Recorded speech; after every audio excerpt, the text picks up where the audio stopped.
Sapiens a brief history of humankind एक best seller book जिसे Yuval Noah Harari ने लिखा है। इस पुस्तक का हम संक्षिप्त, सटीक, सरल और प्रामाणिक विश्लेषण करेंगे, जैसा कि हम हर पुस्तक के साथ करने जा रहे हैं।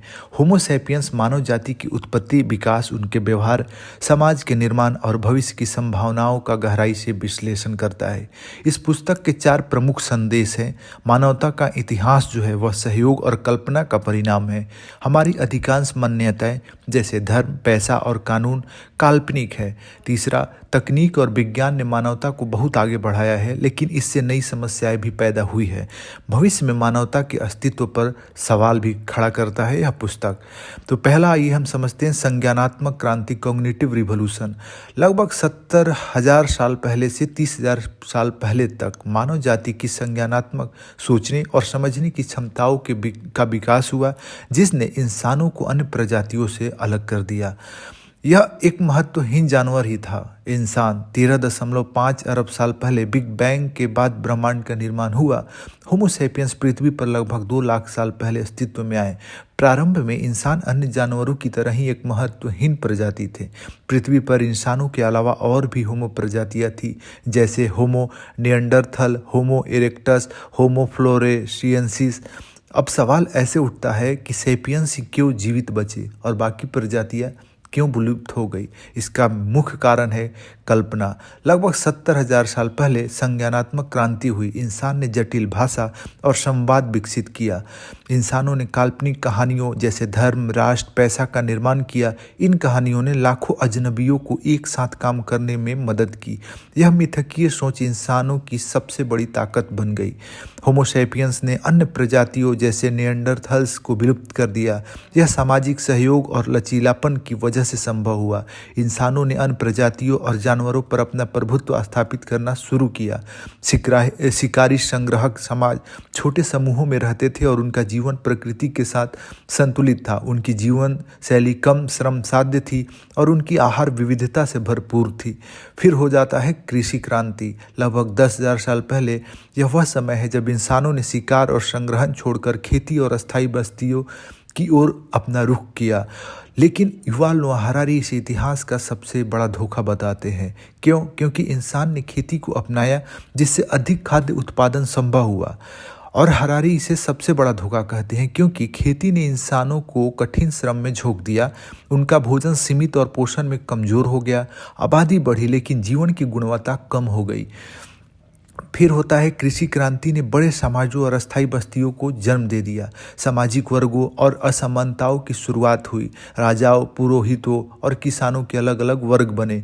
संसाधनों पर अमीरों का अधिकार बढ़ने लगा। जटिल समाजों में जानकारी और संसाधनों का प्रबंधन चुनौतीपूर्ण हो गया। इसका समाधान लेखन प्रणाली के आविष्कार से निकला। लेखन ने इतिहास, व्यापार और कानून को संरक्षित करने में मदद की। कृषि समाजों में असमानता बढ़ी। महिलाओं और गरीबों को शोषण का सामना करना पड़ा। कानून और धर्म ने इस असमानताओं को वैध भी ठहराया। फिर हुआ मानव समाज का एकीकरण। लगभग 2000 साल पहले से वर्तमान तक यह भाग मानव समाज को जोड़ने वाले 3 प्रमुख कारकों पर ध्यान केंद्रित करता है: धर्म, पैसा और साम्राज्य। मानव समाज साझा विश्वास की ओर बढ़ा। धर्म, साम्राज्य और व्यापार ने समाज को स्थिरता प्रदान की। पैसा एक अद्वितीय विश्वास प्रणाली बना। पैसा मानव इतिहास के सबसे बड़ी साझा कल्पना है। पैसा मूल्य का माध्यम है जिसे हर कोई स्वीकार करता है। यह व्यापार और संपर्क का आधार बन गया। साम्राज्यों ने विविध संस्कृतियों और जातियों को एक साथ जोड़ा। उन्होंने राजनीतिक स्थिरता और आर्थिक समृद्धि लाई। धर्म ने नैतिकता और सामाजिक अनुशासन को बनाए रखा। यह सामाजिक स्थिरता के लिए आवश्यक था। और अंत में होता है वैज्ञानिक क्रांति। समय 500 साल पहले से वर्तमान तक। इस भाग में हरारी विज्ञान, प्रौद्योगिकी और पूंजीवाद के प्रभाव पर चर्चा करते हैं। वैज्ञानिक क्रांति ने अज्ञानता को स्वीकार किया और नई खोजों को प्रेरित किया। गैलीलियो और न्यूटन जैसे वैज्ञानिकों ने पुराने विश्वासों को चुनौती दी। पूंजीवाद ने आर्थिक विकास और व्यापार को बढ़ावा दिया। आर्थिक विकास पूंजीवाद का मूल सिद्धांत है। औद्योगिक क्रांति ने उत्पादन और अर्थव्यवस्था को बदल दिया। इसका पर्यावरण पर गंभीर प्रभाव पड़ा। विज्ञान और धर्म ने मानव सभ्यता को आगे बढ़ाने में योगदान दिया। वैज्ञानिक अनुसंधान ने धर्म के प्रभाव को चुनौती दी। विज्ञान और प्रौद्योगिकी से मानवता को संतोष की खोज पर ध्यान देना चाहिए। नैतिकता और पर्यावरणीय मुद्दों पर विचार भी आवश्यक है। जैव प्रौद्योगिकी और एआई इंसानों को अमर बना सकते हैं, ऐसा संभावना है। यह मानवता के लिए नैतिक और सामाजिक चुनौतियां भी ला सकती है।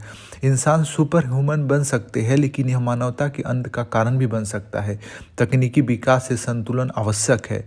हरारी सवाल करते हैं कि क्या प्रगति और विकास से इंसान खुश हो पाया है? भविष्य में खुशी और स्थिरता को प्राथमिकता देना होगा। सैपियंस यह पुस्तक जो है मानव इतिहास, संस्कृति और समाज का व्यापक और गहन विश्लेषण है। हरारी हमें यह समझने में मदद करते हैं कि हमारा अतीत कैसा था, वर्तमान में हम कहाँ हैं और भविष्य में हमारी दिशा क्या हो सकती है। यह पुस्तक न केवल ज्ञानवर्धक है बल्कि हमारे भविष्य के लिए चेतावनी भी है। हम पुस्तक को बेहद संक्षिप्त वे में आपके समक्ष प्रस्तुत करने का प्रयास करते हैं ताकि आपका समय भी बचे और आप पूरे पुस्तक का सारांश कम समय में जान जाएं। यदि आप अभी तक इस पुस्तक को समझ नहीं पाए हैं तो आप कमेंट करें, हम इस पुस्तक को और विस्तृत